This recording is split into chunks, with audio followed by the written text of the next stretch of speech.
Okay, here we go. Let me just make sure I got your.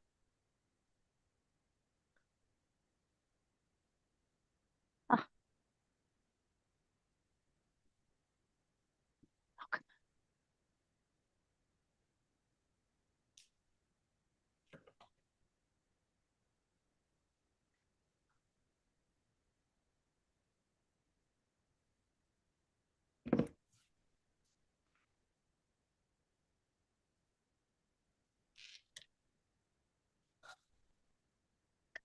well, hello, everybody, and welcome back. And I'm just going to be brutally honest. I was going to introduce Veronica Moya with a beautifully written biography that she wrote, and I can't seem to find it.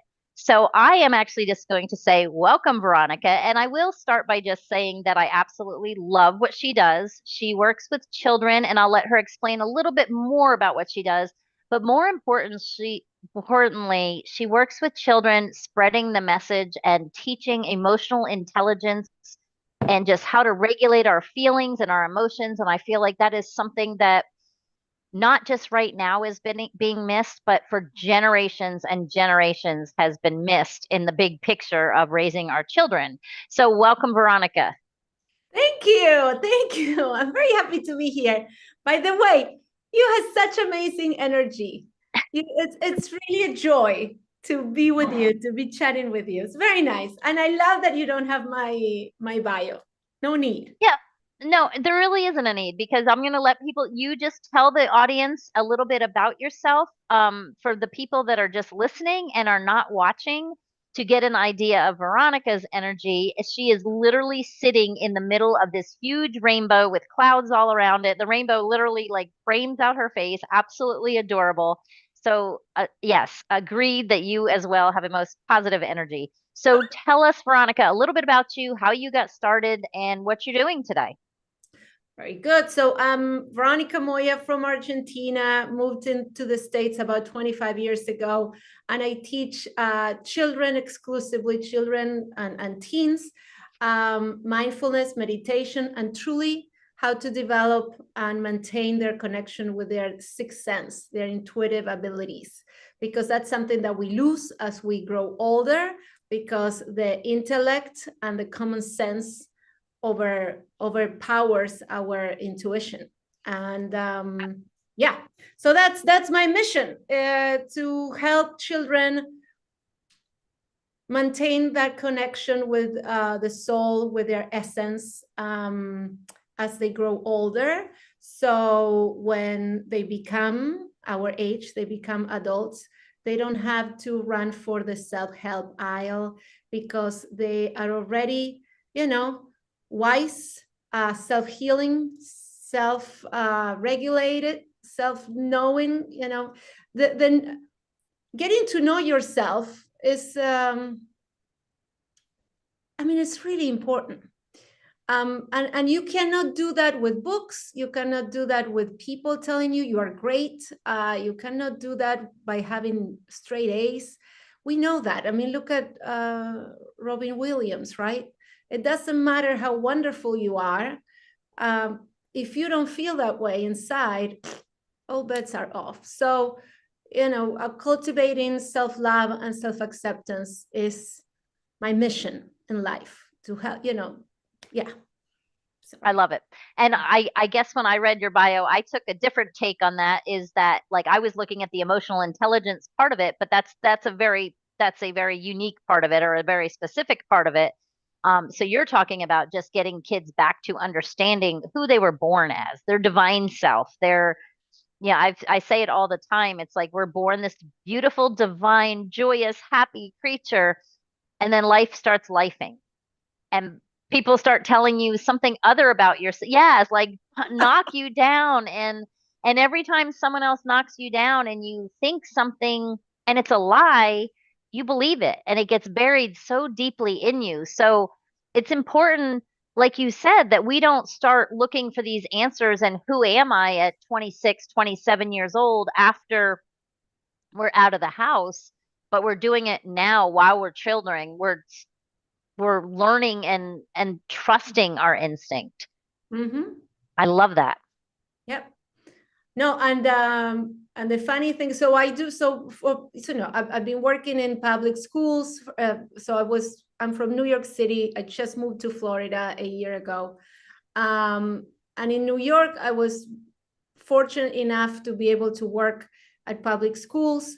They were very open and generous. And it was such an amazing, a wonderful learning experience. And because of their need, you know how life happens. They just, things happen and you end up here or there. So I taught 5-year-olds. And guess what? If you ask the parents, everybody will tell you impossible. Good luck getting my kid to meditate. But everybody did it, and willingly and happily. And they were looking forward to the class every week. And when I couldn't be in class because I was on vacation or whatever, I have a YouTube channel, Mindful V, and I would make videos. So the videos are now in the channel, and the teachers would use the videos every week. So the kids would still have the class, and they were looking forward to the class. And I have a photo of, obviously, of course, I don't have it now. Let me see if I find it. The kids making fun of me in the hallway. When they find me, they make a pose as if they were meditating like this. So what am I trying to say with this is that the body knows, the soul knows what it needs. And it was like a refreshing glass of water for them. Yeah, and it was groups of 20 kids, and I even did 60 kids with different ages. So I encourage the parents to try it. It's just about introducing the activity and then see what happens and have no expectations. Yes. Right. So you said they were 4, 5, 6 years old, like little. Oh, right. So they put me with, I started with, I went to the 4-year-old classroom, and I only went there once. I quit quickly. I said, no. And I even went to a 3-year-old classroom for, it was a Montessori school. So my experience, so I tried with 3, with 4, 5. 5, I found that it's the sweet spot. A 5-year-old, and I think it is the perfect moment, the perfect time to introduce this activity. They understand, they know who they are, they know their environment. In this particular class that I was teaching, there were kids of somewhat prominent families. Most of them, they were a good financial standing, you could tell. So a lot of them were going through parents with divorces. A lot of them had 2 nannies. When you tell me you have 2 nannies, I know a couple of things. I know, well, you have money and they don't want to spend too much time with you.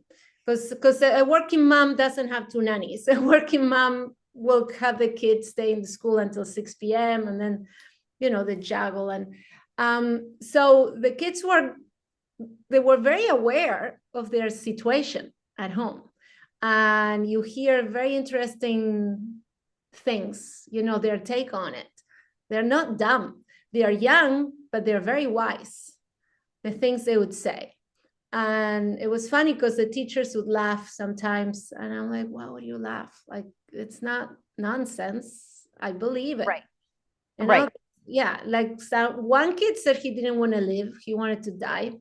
He was very popular. He was lovely. He was happy. He was smiley. He was the one with the 2 nannies.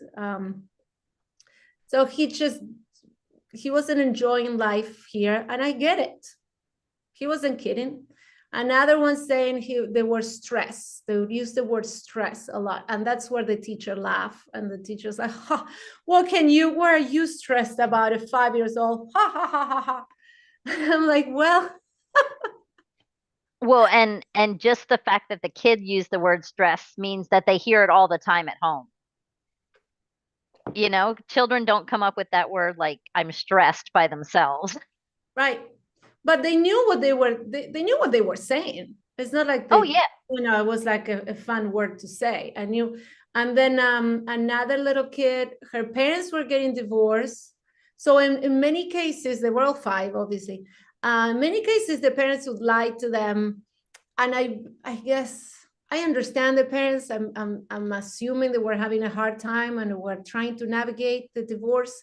So in one case, they were telling the kid that dad had to work in Boston. He had to go far to work. And anyway, it was a bad story, but the long short, they, okay, we are wise and we know better. This child knew something was seriously wrong and she was crying and she was in pain. She thought something bad was happening to the dad. Why? Because we know energetically we can feel each other. So she intuitively knew that something was off. It's not like daddy was at a job, was working and was fine. Right. Everything was hunky dory and he was happy. The sadness that the parents might have been feeling was perceivable. It was, she knew. And then another kid, a lot of divorced parents in this class, but another kid, the parents also were getting divorced. And she's like, yeah. So she was sad and she missed her dad. And she said, yeah, my dad doesn't like my mom. That's all. And the way she said it with such maturity, it was kind of like, what am I gonna do? This is it. Right. This is how it is. So now, I know I went on and on and on. What I'm trying to say is that life happens to all of us. It's gonna happen. No matter how much you try to protect your children, trauma is there. And the psychologists know that. And the body, the trauma stays in our body. And like you said, Right. when we grow older and we carry and we repeat patterns, don't I know it? Still today, yeah, still today. And I can feel it. I'm very, very self-aware. And it's a battle. The self-sabotage, the self-defeating thoughts, all those, the things that you learn when you're little. And even if your parents didn't mean to be cruel to you, somehow still happens. Well, there's no escaping. I always say there's no escaping traumatic events, but there is escaping trauma. So, like, if something happens when you're little and you get the support, you get the backing, you get the love, you get all of that, and you get to process that, and you get to let it go, and you get to learn how to deal with it and navigate it in your own way with the help of somebody, it doesn't become trauma. It's when you're told to be quiet or suck it up or don't worry about it, or it could be worse. I mean, I'm thinking of all these phrases I used to hear as a child when something would happen. That's when it becomes trauma because you put it all behind you and you go, okay, I'm not allowed to look at that. Well, it's in your body. And Uh-huh. once it's in your body, it's in your energy, it's in your tissues, it's in every cell of your body, those emotions and those feelings. So you can't put it away. Right. It's the But gaslighting. I love that word, but isn't that what they did to us? The gaslighting that, oh, it's in your mind. It's what, like the yeah, teacher saying, what can you be stressed about? You cannot deny someone's feelings like that. And right. that's what our parents did. It's like, So talk about what I mean, I know some parents have never meditated or have like you picture like the kids, you say, "Ooh," and that's what people think of meditation. And I want somebody who specializes in meditation for all ages, I'm sure, to shed some light on that because my theory on that is meditation is literally just stillness. It's being present in the moment. It's not trying to block out every thought in your mind. That's not it. So, I have people that have ADHD, some of my clients, and they're like, I can't sit down and meditate. I'm like, then meditate while you're doing laundry, yes, meditate while you're walking your dog. Like, it yes, doesn't always look like the Buddha with the crossed legs and the fingers in the air. That's, you know, 100%. You're right. You can meditate. You know what else? So somebody asked me that the other day too. Singing. Do you like to sing? Do you like to dance? That's meditating. That's art. If you like to paint, at the end of the day, what it is give time for yourself, for your soul, for your expression to discover. It's a self-discovery. Walking meditations exist. That's the thing. I agree with you. The sitting around, especially for someone who is hyper and it's so, hyperactive and always thinking of what's the next thing. For me, it's really hard as well. For me, I try, I'm licensed in different types of meditations, including, what is it? Transcendental meditation.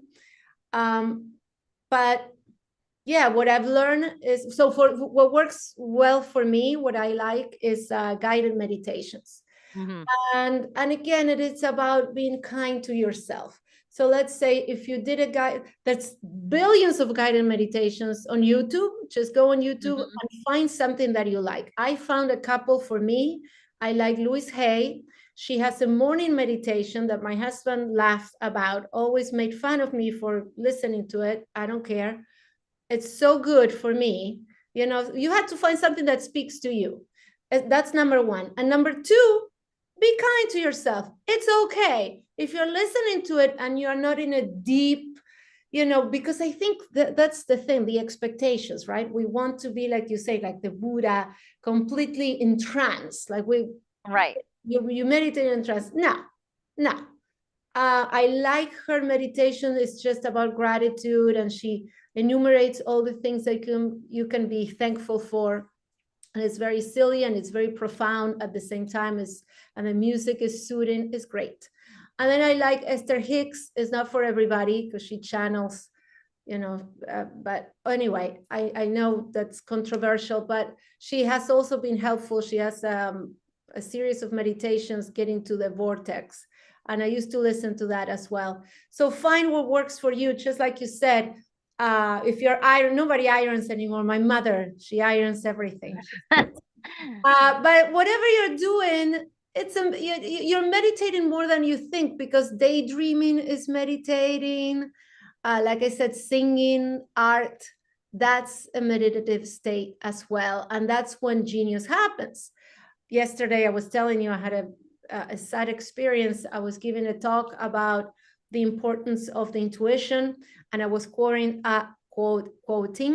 Albert Einstein, how he was a big support. I mean, I'm sorry, I ran out of words sometimes.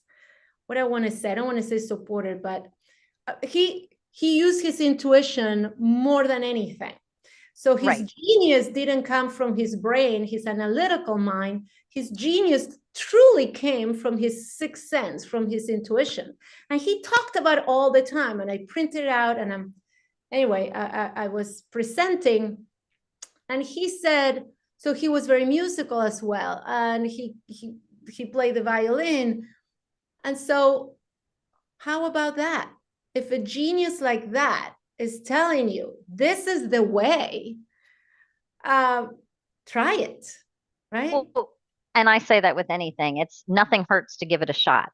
It can't hurt. You know, Right. you're not going to hurt yourself. And that's when you talk about the controversial meditations and stuff like that. I feel like that about like Joe Dispenza, who Yeah. talks about like the quantum world and the Right. quantum realm. And like I had one girl listen to him, and I was like, you got to listen to his morning meditations because they're very good and they start your day off very well. And she's like, oh, I don't believe what he said. I'm like, but did it make you better? Like, did you listen to it and have a better day? And she's like, well, yeah. I said, then don't, doesn't matter. If it works for you and it resonates with you, and yeah, you don't, I mean, she's like, well, I don't really understand that whole thing. I'm like, I don't understand electricity, but I use it. Right. Right. Oh, So that's so sad.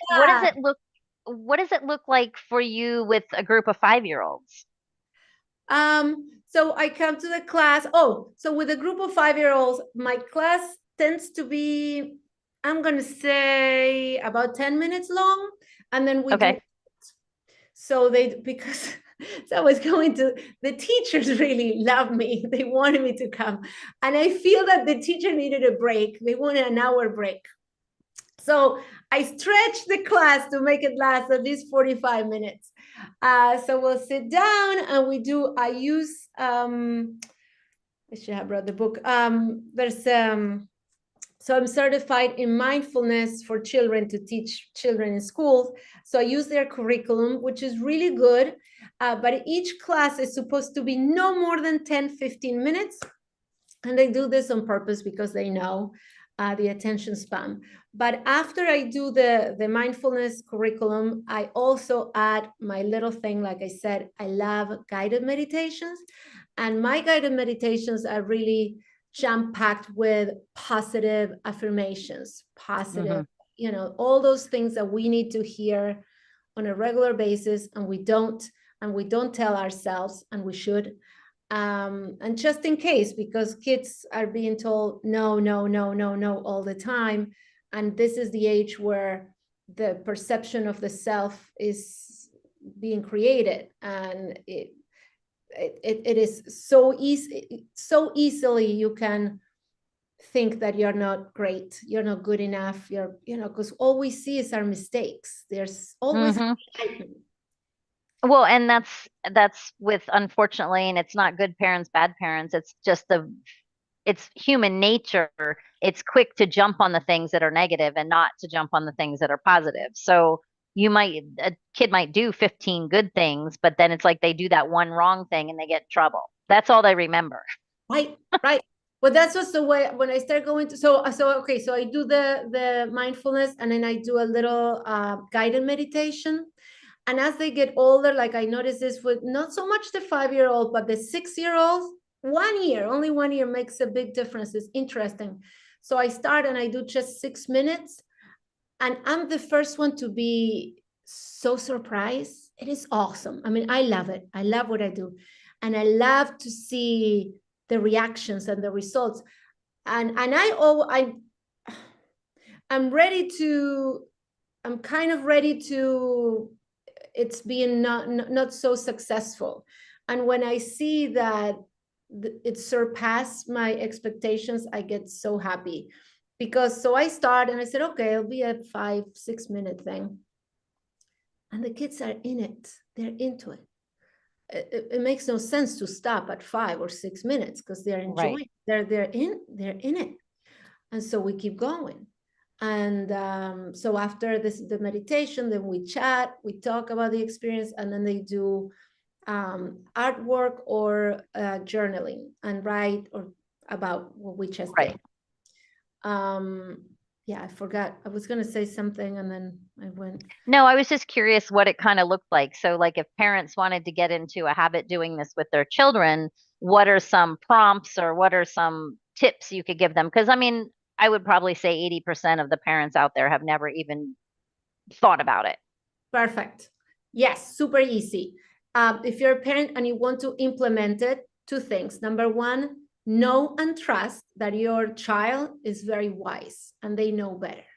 They know what's good for them. Don't stress, don't force, none of that. I'm going to teach you how to just present the activity and walk away. So number 1 thing that I would recommend we start doing, I call this mental hygiene. So this is just like brushing our teeth. We brush our teeth every day so they don't rotten and we don't get cavities later on, right? We don't brush our teeth when our teeth are rotten already. It's a preventive thing. This is the same. So because I like the brushing teeth analogy, I suggest in the morning when they get up, since they had to go to the bathroom, everybody goes to the bathroom, and they are brushing their teeth, look in the mirror, teach them to look in the mirror, look into their eyes, and say 1 positive affirmation. And I have tons of them. I'm always happy to give you ideas. From everything works out for me to I am great, I'm awesome, today's going to be a great day. I don't know, positive affirmation. And another thing, if you can have a quiet corner in the house and encourage them to, not when they're misbehaving or when they're being too rowdy. That's a big mistake. That's not right. We don't, this is not a fix. This is not something, it's not a fixer. We want to create a habit. We want this to be an oasis for the person. Yeah, you want it to be a safe place, not a punishment. Exactly. So you just put the thing, I don't know, put a pillow in a corner or something and call it a special corner. Give it a cute, nice, inviting name. And Your I said, happy place. a happy place. Yes, there you go. Anything. Hmm. And just encourage them. You can go there and have some time alone. And very important, don't ask them anything. Don't ask them how it went, what they felt, if they want to share, sure, they'll come and share, but let it be a true sacred place and moment for themselves. And then the number 3 advice I would give, which is also very easy and it's recommendable, to do a gratitude, if they're old enough, gratitude journal. And if not, just check in before you go to bed. So, you're putting your kids to bed. If they're little, probably you read a book, but try to go over the day. And many times we have nothing to be thankful for, or we think there's nothing to be thankful for. And so, I'm a big believer in fake it till you make it. So Hmm. just go through everything that we did today. I got up, I had breakfast, I got dressed. So guess what?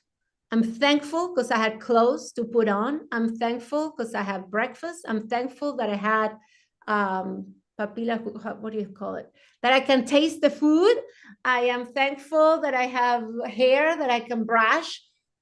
Just anything that you did, you can be thankful for. And Right. creates a good habit. So that's it. Again, it's nothing extraordinary. Nobody wants you to go in a trance and be a master meditator. Just gratitude, positive affirmations, and that quiet corner somewhere there that's available if they want it, if they need it. Yeah. No, I think it's critical. What about the kids? Do you find you struggle with the kids that like you said, the kids with the two nannies and all that stuff? Was it harder to reach them in the beginning? Oh, no, no, no, no, not at all. No. Maybe I was lucky. I don't know. As a whole, actually, no. I shouldn't say. See, I'm negating my work already. That's terrible. Actually, I went to so many classrooms and different schools as well. I even taught in Argentina, which is where I'm from. And honestly, it's over 80% of the people in the class of the children get into it. There's always going to be one or two who have a harder time. uh, that's like with anything, of course, will Right. happen. But no, and I don't think it was the kids with the troubles at home that had a harder time. Quite the opposite. That's why I'm saying I think, we have to give our soul some credit. We're not Right. idiots. We're not here like, oh, I mean, sure, the person is young, is a child, is not fully developed, but the soul is not so young. So when we talk to them about this, you're really talking to their essence. You're not talking to the 5-year-old. You're talking Right. to, their infinite Yep. wisdom. Their wisdom. Yeah. Yeah. Yes, and So, we understand so each other. that's what I guess what I was wondering. Like, what is the verbiage? Like, what is the 5-year-old version of that? Of like, how do you explain that to them? Oh, I don't know. It's not different from what I used to do with grown-ups. Oh, I don't know. That's a good question. I don't actually, I was asked that before. I should know how to answer that. If you go on my YouTube, I have 300 videos, and you can see. I mean, I don't say anything different. Just go within. Usually I do my guided meditations. Take a deep breath. Picture a white light coming from the top of your head, inside your body. This light is bringing you wisdom, knowledge, and peace. And the first time I did that, I realized they didn't know what wisdom was. Some of them, they're 5. So I Right. explained what wisdom was. I said, okay, oh, good. So wisdom is intelligence that doesn't come from books, intelligence that you have inside. So inside, you're very wise. You have wisdom. You have all this intelligence. Oh, okay. Right. Yeah. So whatever, I'll just explain. I'll tell them what it means, and we keep going. And then Because it's it's funny. it's funny when you talk about people that are just like starting to meditate and you're like, well, you have to go in within or go inside. And they're like, what does that mean? Like, what does that look like? You know what I mean? Like, It never occurred to me but that's the beauty of it with a 5-year-old, right? Because they don't have, that's the beauty of it. As opposed to because I'm having a harder time with adults. yeah. Always. I always had a harder time with adults. And I was just I told you about my sad experience yesterday.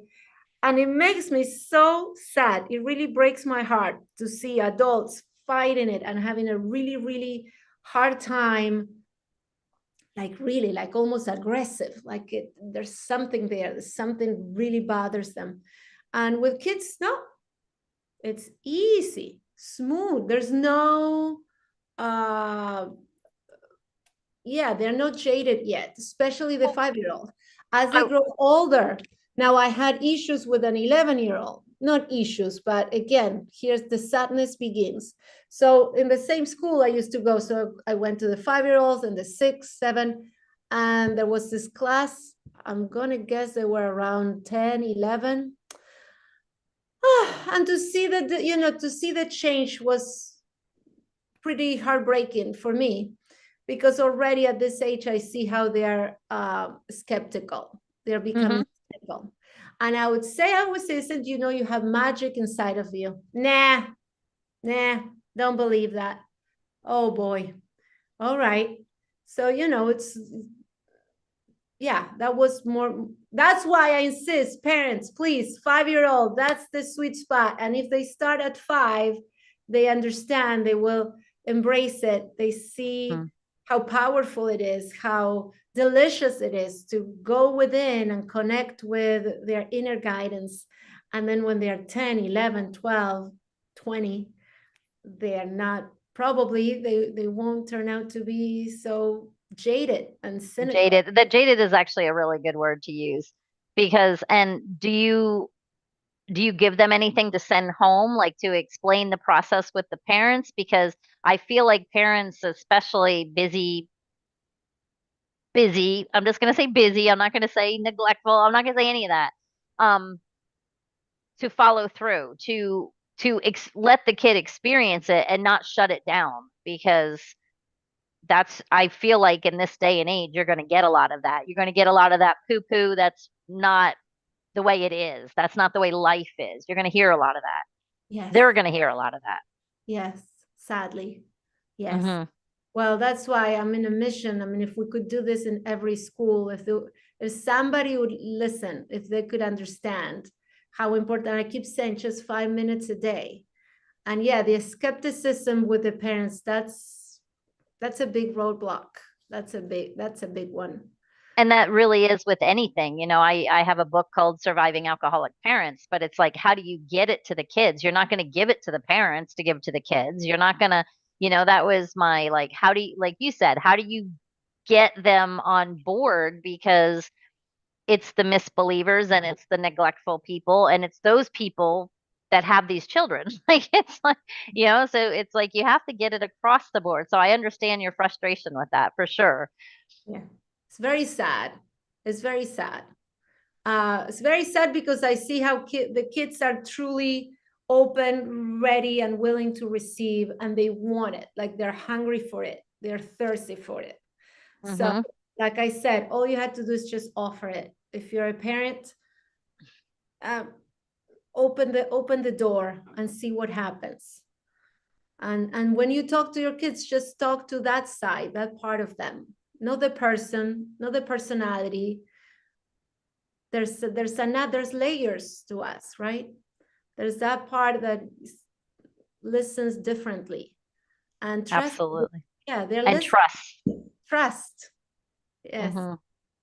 Yep. Um, And that's a big one because I think like in this day and I mean, we all have trouble trusting our instincts. It's because we've been told not to.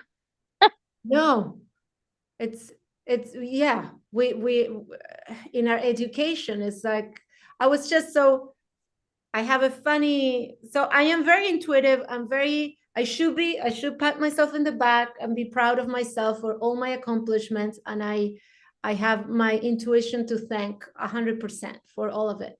But of course, I'm still a person, I'm human. And it's very funny how I used to live in New York and we have subways. And, oftentimes there's two subways. One is goes fast, it's a express, which means it jumps stations, and the other one goes local. So I'm at the station and they both come in, and I'm instinctively, like knee-jerk reaction, I was going through to the local train, and I'm going and sitting in the local, and then I see the express pulling up, and like, oh, what am I doing? Stupid. Let's go to the express. Why? Logic says, obviously, I go to the express and I'm going to skip 3 or 4 stops. Duh. And of course, I do that. And of course, you know what happens next. I'm sitting in the A train, supposed to go express. And then, of course, that stops and we're there 5 minutes. Meanwhile, I see the other one going by. I could have gone a lot faster if I went with my intuition, my gut, right? And this happens so many times because intuition is very soft and the Yes. intellect overpowers constantly. So that's why I encourage people to nurture it, pay attention to it, listen to yourself, listen to your heart.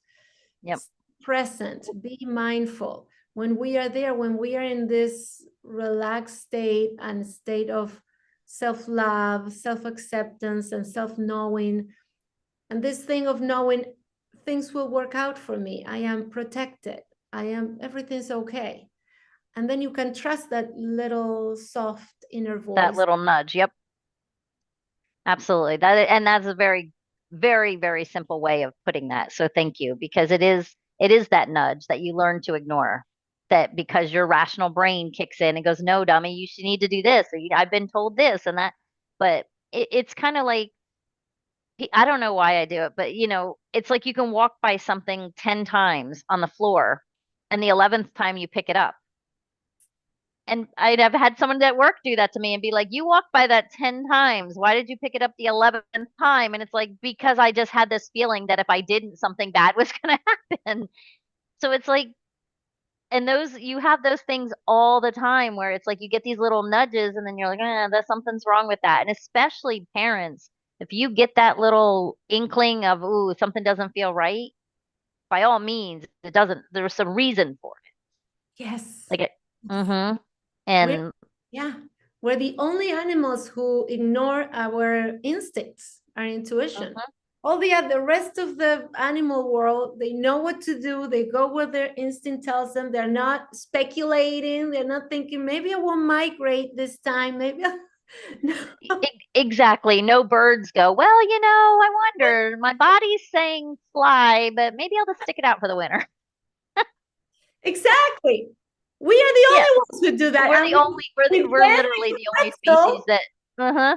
to try to make this work, whatever we thought, this is what I want to do. Ah, boy. Yeah, So, I mean, and you can watch it with parents, if you're out there listening and you question it with your children, watch it with your animals. Why I mean, my husband said the other day he was home and it was storming so bad, and the road was actually flooding in front of our house.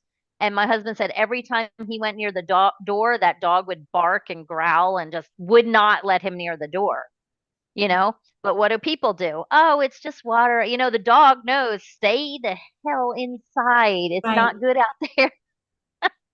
100%. Yes. Oh Hmm. my God. I have so many anecdotes with dogs and Hmm. protecting you and so many Yep. times. And as a grown up, I was gonna say as a person, like, oh, what's wrong? Stop, be quiet. I don't know. I don't get it. I don't get it. What's wrong? Yeah. And what do they always say? Dogs have good instincts. We have good instincts. We just don't listen to. Right, right. Because we Well, learn to ignore it. Yes, we mhm. learn. Yes, And yes, the worse, like the less support, like I said, if you're a parent and you're out there listening, the less supportive you are to children to listen to those instincts, the worse it's going to be when they grow up because they will not trust their instincts right. at all, period. Mhm. And then they'll end up making really bad decisions. Yes. Well, that's why, yeah, this is why I am including a little I don't know, I'm careful not to sign sound too woo-woo. Like you said, I'm shocked that someone doesn't like Joe Dispenza, because I think he's pretty scientific in his take, right? He is, but I think the whole concept of quantum anything woos people. Like it just like woo, they're like, oh no, no, no, no. Like where he just the whole concept of the quantum of there's no really realm of time and space and Oh, that what you yes, say right now is determining your future because you're already there. Like those kind of things, people are like, okay. oh no, stop, just I stop it. get it. But Well, I I mean, encourage to develop the sixth sense as much as possible because it is mhm. there. We have it. And as a mother, you have to know. You know it.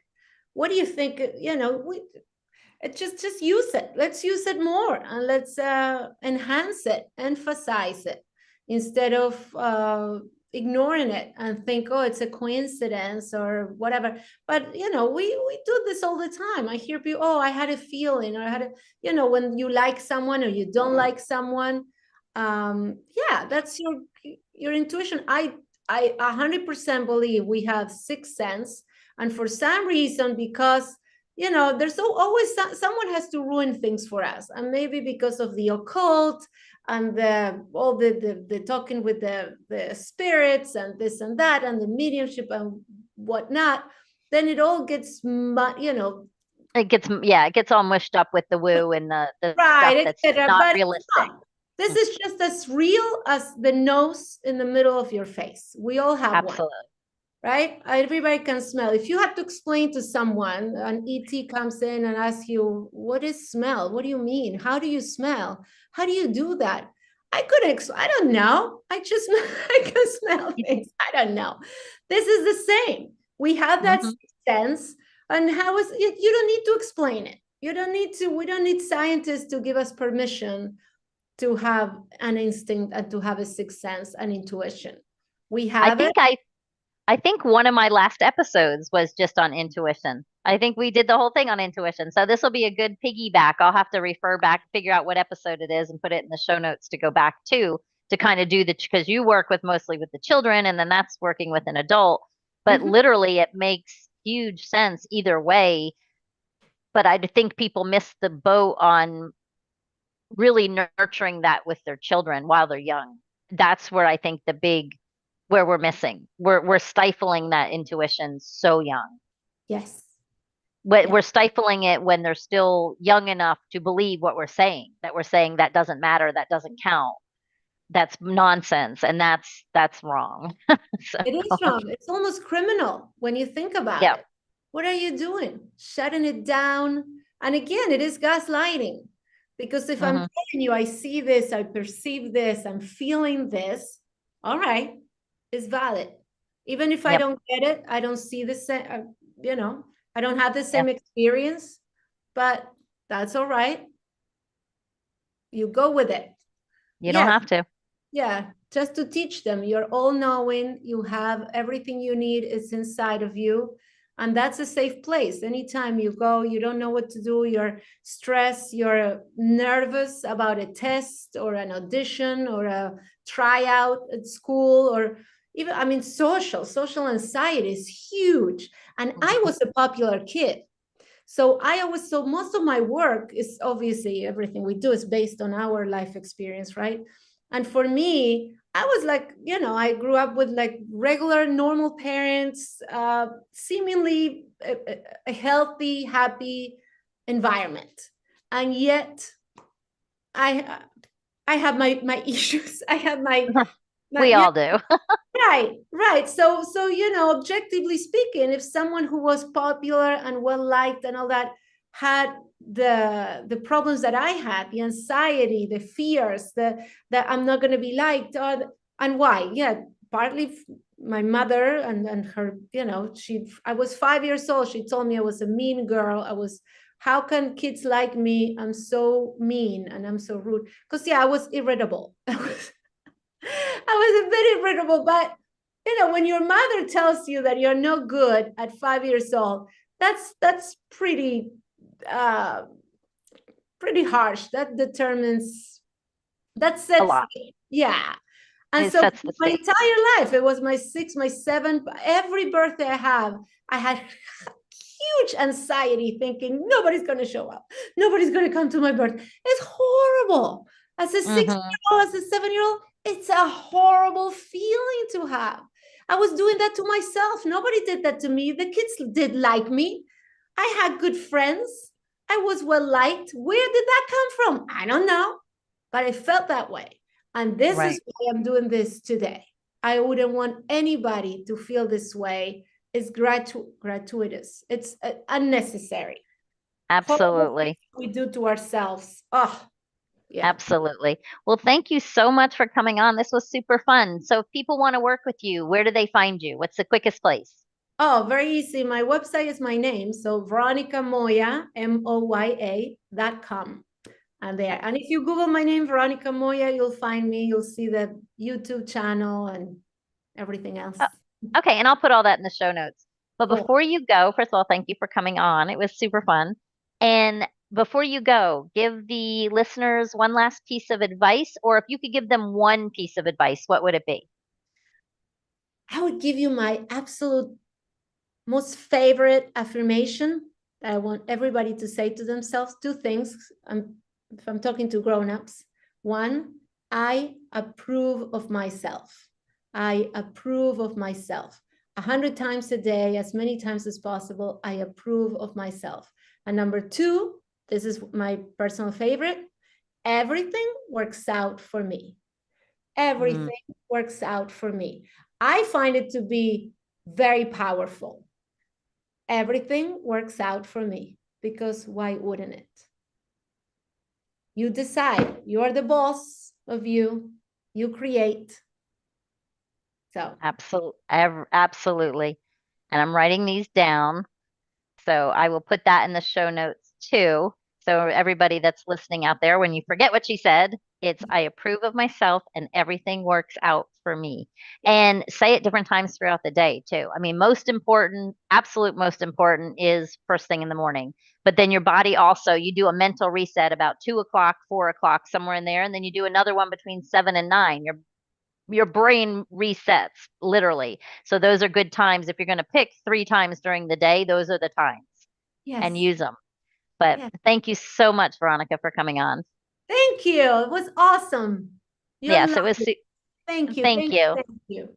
You are as well, and I love the rainbow. So again, for the people that are not watching, just listening, she's sitting behind a beautiful rainbow, which I love. But thank you, everybody. You all have a blessed week, and we will see you back.